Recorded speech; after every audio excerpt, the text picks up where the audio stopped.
حضرت انس بن مالک حدیث کے راوی، میری طرف دیکھیے گا، حضرت انس بن مالک حدیث کے راوی ہیں، توجہ کرنا۔ کہتے ہیں ایک بی بی حضور کے پاس آئی، اپنا علاقہ چھوڑ آئی، آ کے کھڑی ہوئی تو اس نے کہا حضور میں خاندان بھی چھوڑ آئی ہوں، سسرال بھی، میکا بھی، ننیال بھی، ددیال بھی، میں ہر ایک کو چھوڑ آئی ہوں، میں جائیداد والی تھی وہ بھی چھوڑ آئی ہوں، مال دولت بھی چھوڑ، ایک میرا بیٹا تھا جوان وہ میں ساتھ لائی ہوں۔ سونیا یہ آپ کی نوکری کرے گا اور میں حضرت فاطمہ کی ڈیوٹی کروں گی، میں حضرت عائشہ کے برتن دھویا کروں گی، میں بھی نوکری کروں گی، حاضر ہے۔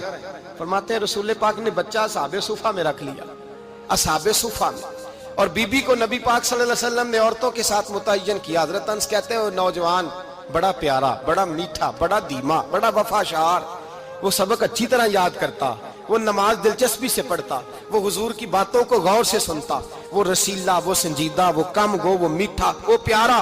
کہتے ہیں بڑی دلکشا طبیعت، اس کی مقناطیسی سی شخصیت، طبیعت کھنچی چلی جائے اس کی طرف، بڑا حسین و جمیل وہ نوجوان۔ اس ماں بیٹے کے تذکرے ہونے لگے کہ بڑی جائیدادیں چھوڑ کے آئے، بڑے مال والے، انہوں نے بڑی قربانی دی ہے، ہر رشتہ ناتا توڑ کے رب رسول سے یارانہ لگایا ہے، اللہ بڑا بے نیاز ہے۔ وہ بچہ بیمار ہو گیا، شدید علیل ہوا۔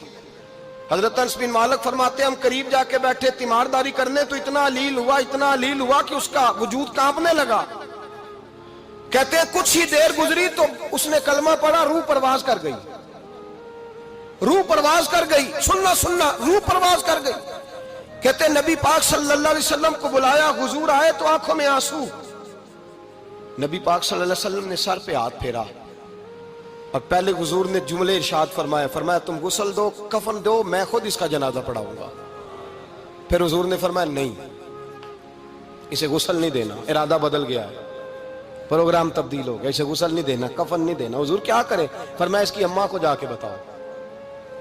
یہ نہیں فرمایا بلا کے لاؤ، اماں کو جا کے بتاؤ۔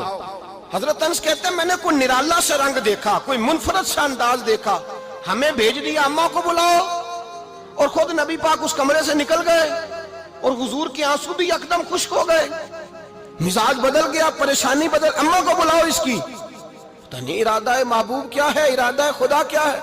کہتے اس کی اماں کو جا کے خبر دی تو ماں کو تو بس کوئی اتنا بتا دے کہ بیٹا سائیکل سے گر گیا ہے، سائیکل سے گر گیا ہے۔ اماں ساری رات سوتی نہیں۔ ایک شاعر نے کہا تھا ایک مدت ہوئی میری ماں نہیں سوئی، میں نے ایک رات کہا تھا مجھے ڈر لگتا ہے، ایک رات کہا تھا مجھے ڈر لگتا ہے۔ یہ اپنے اپنے رنگ ہوتے ہیں، اپنا اپنا انداز ہوتا ہے۔ رمضان شریف کا مہینہ آتا تو میری اماں جی کہاں گری کا تیل منگاتی، چیزیں منگاتی، اور پھر زبردستی میں منع کرتا کہ اماں جی نہیں یہ آپ کیا کر رہی ہیں، میں تو تیل ویسے بھی ذرا کم استعمال کرتا ہوں، تو رگڑ رگڑ کے، اور نہیں کتابیں بڑی موٹی ہیں، فلاں چیز بڑی موٹی، اس کا رنگ تھوڑا نرالا ہے۔ اور یہ جو ماں کا رنگ ہے نا، اس جیسا رنگ دوسرا ملتا بھی کوئی نہیں دنیا میں۔ یہ اپنی مثال آپ ہی ہے۔ اماں کو کہا تیرا بیٹا، اماں ذرا دوڑی، گری، پھر اٹھی، پھر گری، پھر اٹھی، پھر گری، روتی ہوئی آئی۔ کہتے ہیں پیچھے وہ روئی، لیکن جب بیٹے کی میت کے قریب آئی تو اب نہیں روئی۔ کہتے ہیں ہمارے چہروں پہ نظر دے ڈالی اور کہنے لگی تمہارا کلاس فیلو فوت ہو گیا ہے، واقعی چلا گیا ہے؟ کہاں پردہ کر، واقعی کہاں؟